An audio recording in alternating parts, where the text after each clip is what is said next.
ஆண் பெண்ணின் அதிர்ஷ்டம் என்கிறது ஜோதிட சாஸ்திரம். ஒரு ஆணின் உடலில் எந்த பாகத்தில் மச்சம் இருக்கிறது என்பதை வைத்து மச்ச சாஸ்திரம் பலன்களை தருகிறது. அதிர்ஷ்டக்கார ஆணை பார்த்து அவனுக்கு என்ன மச்சக்காரன் என்பார்கள். எங்கு மச்சம் இருந்தால் என்ன மாதிரியான அதிர்ஷ்டம் என்றும் கூறியுள்ளனர். சிலருக்கு பிறக்கும் போதே மச்சம் இருக்கும். பிறக்கும் போது தோன்றும் மச்சங்கள் சிறு புள்ளி, கடுகளவு, மிளகளவு மற்றும் அதைவிட பெரிதாக கூட இருக்கும். இவை மறையாது என்பதால் அங்க அடையாளமாக குறிப்பிடப்படுகிறது.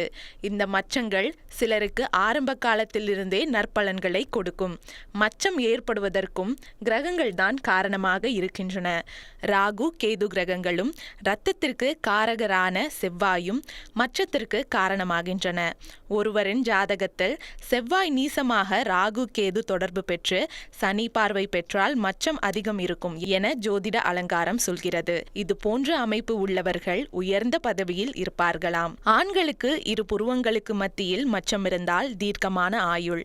வலது புருவத்தில் மச்சம் இருந்தால் அதிர்ஷ்டகரமான மனைவி அமைவாராம். வலது பொட்டில் மச்சம் இருந்தால் திடீரென பெரும் செல்வமும் புகழும் கிடைக்கும். வலது கண்ணில் மச்சம் இருந்தால் நண்பர்கள், உறவினர் மூலம் புகழ் கிடைக்கும். வலது கண்ணுக்குள் வெண்படலத்தின் மேற்புருவத்தில் மச்சம் இருந்தால் அவர் ஆன்மீக சிந்தனையுள்ளவராக புகழ் பெற்று விளங்குவார். இரு கண்களில் ஏதேனும் ஒன்றில் வெண்படலத்தின் கீழ்ப்புறத்தில் மச்சம் இருந்தால் அவர்கள் பல பிரச்சனைகளை சந்திப்பார்கள். இடது புருவத்தில் மச்சம் இருந்தால் கஷ்டமான வாழ்க்கை அமையும். இடது கண் வெண்படலத்தில் மச்சம் இருந்தால் வறுமையான வாழ்க்கை அமையும். இருப்பினும் அதை சமாளிக்கும் பக்குவமும் இருக்கும். மூக்கின் மேல் பகுதியில் மச்சம் இருந்தால் அவர்கள் எல்லா சௌகரியமும் பெற்றிருவார்கள். மூக்கின் வலது புறத்தில் மச்சம் இருந்தால் நினைத்ததை நடத்தி முடிக்கும் வல்லமை பெற்றிருப்பார்கள். மூக்கின் நுனியில் மச்சம் இருந்தால் அவர்கள் தயக்கம் குணம் உள்ளவராக இருப்பார்கள்.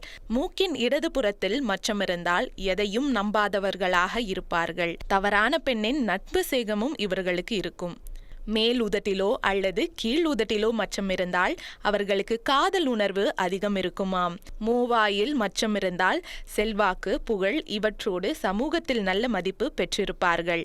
மூவாயின் இடது புறத்தில் மச்சம் இருந்தால் அவர்கள் மேடு பள்ளமான வாழ்க்கையை அனுபவிப்பார்கள்.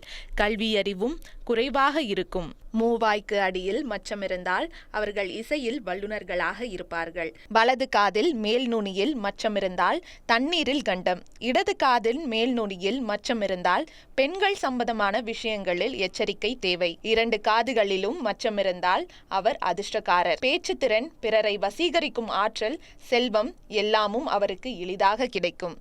ஆண்களின் இடது மார்பில் மச்சம் இருந்தால் ஆண் குழந்தைகள் நிறைய பிறக்கும். பெண்களிடம் மிகுந்த பாசமாக பழகுவார். வலது மார்பில் மச்சம் இருந்தால் அவர் வாழ்க்கை நடுத்தரமாக இருக்கும். பெண் குழந்தைகள் பிறக்கும் என மச்ச சாஸ்திரம் சொல்கிறது. அந்தரங்க உறுப்புகளில் மச்சம் இருக்கக்கூடாது. அப்படி இருந்தால் அந்த மாதிரி இடத்திற்கு செல்வார்கள் என்றும் சாஸ்திரம் சொல்கிறது.